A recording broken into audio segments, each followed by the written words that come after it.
Hi everyone, hope you're doing well from wherever you're watching this channel, depending on your time zone.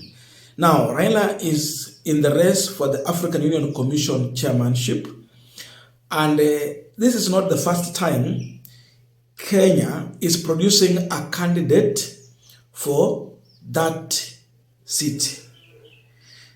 Though this time around it's looking popular because the candidate that we have is a popular candidate who has friends outside Kenya. Across Africa, Raila has so many friends, and most of the friends that he has are either prime ministers, presidents, or senior people in government positions. But in the other election during Uhuru Kenyatta, we had Amina Mohamed. Amina Mohamed did not have that much friends and the command of huge support. So this time around, it looked more popular because there is a popular candidate on ballot. But it is not the first time we are producing a candidate for that seat. We have to understand that. And therefore, in this move, obvious, there is a budget that the government will set aside to facilitate that candidate during the campaign. Just like how Amina Mohamed was facilitated, Raila Odinga is being facilitated by the government with a budget set aside for that work. But now, Raila Odinga's team has been, in a kind of wrangles with the other team allied to the president when it comes to how they are going to spend the money set aside for this campaign. Sasa kumeanza kuwa na mvurutano, vurugu ya pesa. This was reported in Taifa Leo newspaper. And you look at the headline, Pesa za Raila zaenda wapi? That's the question they are asking. The question being raised is about the campaign money budgeted to facilitate Raila Odinga to crisscross Africa seeking for the support. The story is in Swahili, but in loose translation, it is being reported that there is internal wrangles threatening to disintegrate Raila Odinga's quest for the African Union chairmanship. Wrangles ziko pale. And if you check that story, you would see here, maswali yaibuka kuhusu ziliko pesa za kugharamia kampeni za kinara wa upinzani Raila Odinga, huku mzozo wa ndani kwa ndani ukitishia kusambaratisha azma yake ya uwenyekiti wa tume ya Umoja wa Afrika AUC. The story continues on page 2. So that is the situation that we are in now. Remember, the money for campaign is not Ruto's money. It is not Raila's money. It is your money. This campaign is not like when we have a presidential election in this country, whereby William Ruto would need to have to come with his own money and the support he will get from his own friends and business people. Then Raila Odinga, same thing. No, this one is different. The campaign money is taxpayers' money that the government will set aside for that campaign. Ndio maana tunaleta hapa for discussion. Now, as we continue with this final discussion, just a quick request for those who are watching and you have not subscribed, please consider subscribing. To our returning subscribers, I must say thank you so much. And again, to all our viewers, please give this video a thumbs up. Thank you so much. And back to this discussion.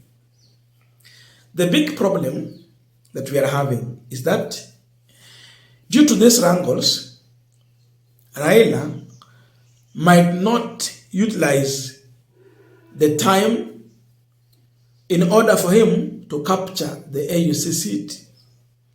The election is coming next year, somewhere February there. So Simbali, they have about 3 months 2 to 3 months, and then we will have election. But imagine we are discussing about, the issue of money. Ruto, as the president, has proved that in everything that he will do, the question about what is it in that thing for him is always raised. Faida yake ni nini kwa hiyo kitu? Hawezi fanya kitu chochote ambacho hakina gharama ya faida kwake as an individual, personal interest. Where money is being discussed, his share or share for his people must be there. Hiyo ndio shida tuko nayo kubwa. So in every budget they will do, the question about kitu cha mkubwa kiko wapi? They will set aside a budget, but a half of this budget or more than that is going to go into people's pockets. So kwa kila kitu, that's the problem when you have entrepreneurs in the position of power and privilege. So they are in leadership. Tender. So they will need something. They must make profit. They must solicit. They must earn from everything. That's the angle you are seeing here. Remember, there are two teams. There is one team that Raila assembled. There's another one assembled by William Ruto. Inaongozwa na Musalia Mudavadi. Na sijamuona kwa ukaribu saa hizi. These two teams are the one in wrangles. Ile ya Raila inauliza pesa. Hao wengine ni kama wanakwama kwa pesa. Na tunaona Djibouti ako na very serious candidate. We've seen allies of Gachagua supporting that candidate. So look at that. As you continue to fight, the other team is working on how to capture the position. So we'll end up wasting the energy in these wrangles here rather than working on how to make a serious campaign. When are they going to mount serious, formidable campaign that will move the aspirations of Africans to ensure that these people who are going to vote, remember ni president, wanaenda kuvote, wanakuwa convinced that this guy is a real candidate for change. Huo muda watapata wapi? So the issue is that wale jamaa wa president, they will need a share. They want to control everything. Remember, Raila has his own team that should be leading. But for them, they want their team to be in charge and control of everything. Hawa wengine wangoja kupewa instructions. That's the angles we are seeing here. But the good thing for Kenyans, okay, if Raila will win this, it's a win for Kenya. It gives a good name to Kenyan people. Ukitembea huko, nasikia yule chairman wa AUC sana sana kama anafanya kazi vizuri, you feel good. It brings honor.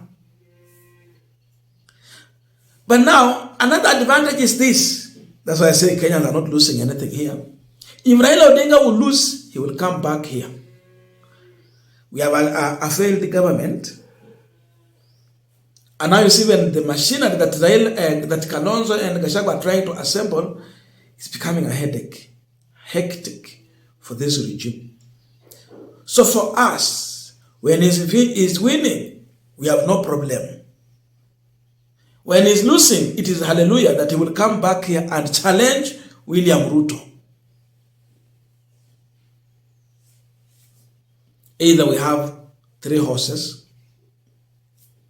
or 2 horses. A 3-horse race or 2-horse race.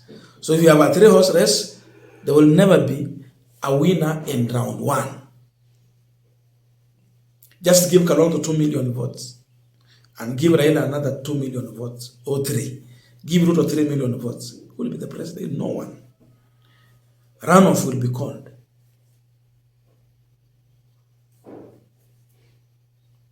with the failures that Ruto has been able to make, people have been saying, kufa dereva, kufa makanga. I think that's what they will do on the ballot. So let him joke with Raila Odinga. They focus more on money.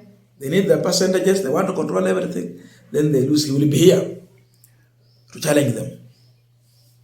So the Raila Odinga team is going to realize that in as much Ruto is pushing for Raila Odinga's candidature, there is something he's looking for. There is something he wants to benefit in terms of financially. So in everything, they have to know that the man who is pushing for it, he will always have his own interest in terms of money. Atawaongoza kwa kila kitu. Atawaambia atakufanya. And that's how they can possibly lose this election. Rangos in a campaign team. Where will you campaign? I don't know if but let us meet in the comment section to continue with this discussion. Thank you so much and see you in our next video.